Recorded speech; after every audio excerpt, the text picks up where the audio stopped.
Good morning everyone! Ako nga po pala si Josephine at ngayon ay November 1. Sila-celebrate po natin yung mga araw ng patay. Mostly yung kanilang mga kapamilya pupunta sa sementeryo para dalawin yung kanilang mga mahal sa buhay.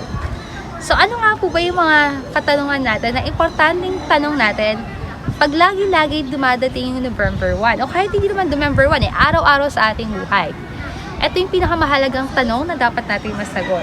Pag ikaw ba ay namatay, alam mo kung saan ka pupunta? Dalawa na lagi pupuntahan, langit o impyerno. Sabi po, bakit po ba tayo may kamatayan? Sabi sa Romans 3:23, for all have sinned and come short of the glory of God. Nagkaroon po ng kamatayan dahil po tayo ay nagkasala. Yun po ang bunga ng ating kasalanan. Sabi po sa Romans 6:23, for the wages of sin is death, but the gift of God is eternal life through Jesus Christ our Lord. So, ang kabayaran ng ating kasalanan ay kamatayan. Ngunit mahal tayo ng Diyos, kaya ayaw niya tayo pumunta sa impyerno. Kaya niya ibinigay ang kanyang butong na anak na si Heso Kristo. Sabi doon, sabi sa Romans 5:8, but God commended His love toward us in that while we were yet sinners, Christ died for us.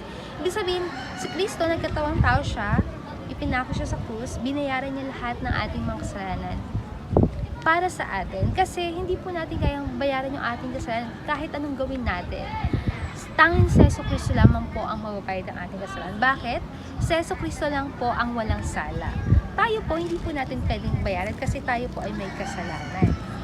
Sabi po doon, ang hinihingi ng Diyos, yung magbabayad, walang kasalanan. Yun po ay si Heso Kristo. At sabi doon sa Ephesians 2:9, for by grace are you saved through faith.